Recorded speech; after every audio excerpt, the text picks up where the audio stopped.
Hello and welcome to this week's news roundup from PEI. I'm Kelvin Ross.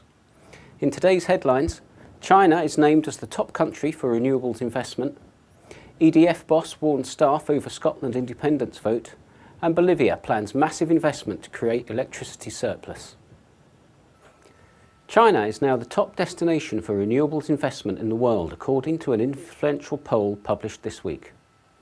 The Asian powerhouse has knocked the US off the top spot in the Renewable Energy Country Attractiveness Index, which is compiled each year by consultancy EY and ranks 40 renewables markets on their attractiveness in the eyes of investors. While Germany, Japan and Canada maintain their positions in third, fourth and fifth places respectively, India comes in at number 6 at the expense of the UK, which slips down the rankings.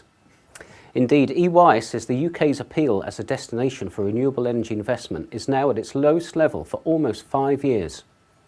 It states that this is because of a government decision to withdraw support for solar projects above 5 megawatts 2 years earlier than planned, and also because the government has already allocated most of its renewables funding through to 2020. It adds that the UK and other established renewables markets are bearing the brunt of competition from emerging countries including India, Brazil, Chile, South Africa and Kenya.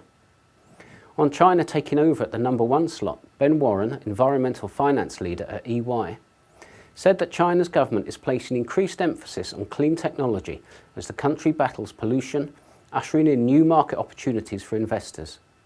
He said that aggressive policy targets, an increased focus on consolidation and the rollout of pilot carbon emission trading schemes also support the country's pollution reduction initiatives and reflect clean tech's strategic economic value.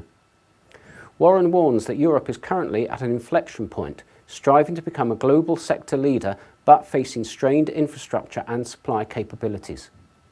He said the industry must liberate itself from the shackles of the past and go in search of grid parity as the fastest route to secure and affordable energy, adding that the role of policymakers should become one of enablement rather than support, and they should be looking to create a level playing field across all energy sources through greater cost transparency.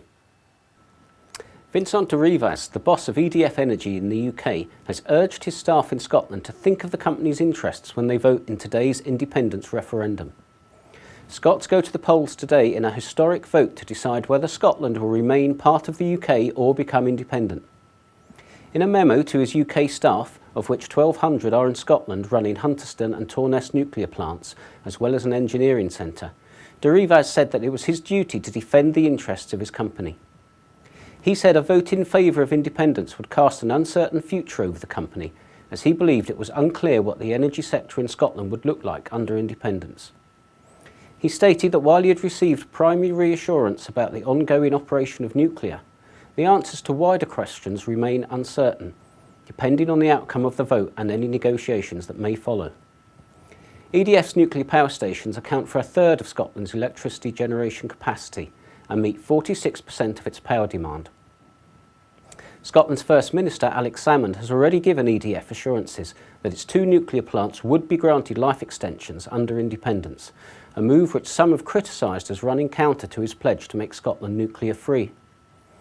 This week, Scottish Energy Minister Fergus Ewing said that under independence, the Scottish Government would simplify the regulatory landscape to be one that is more appropriate for a country of Scotland's size, bringing together economic regulatory functions including energy.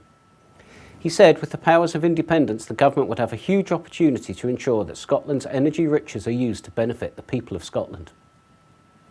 Bolivia's Minister of Hydrocarbons and Energy, Juan José Sosa, has said that his country will invest $2.9 billion in a bid to produce 2,010 megawatts for home power supply by 2020, with any surplus to be exported.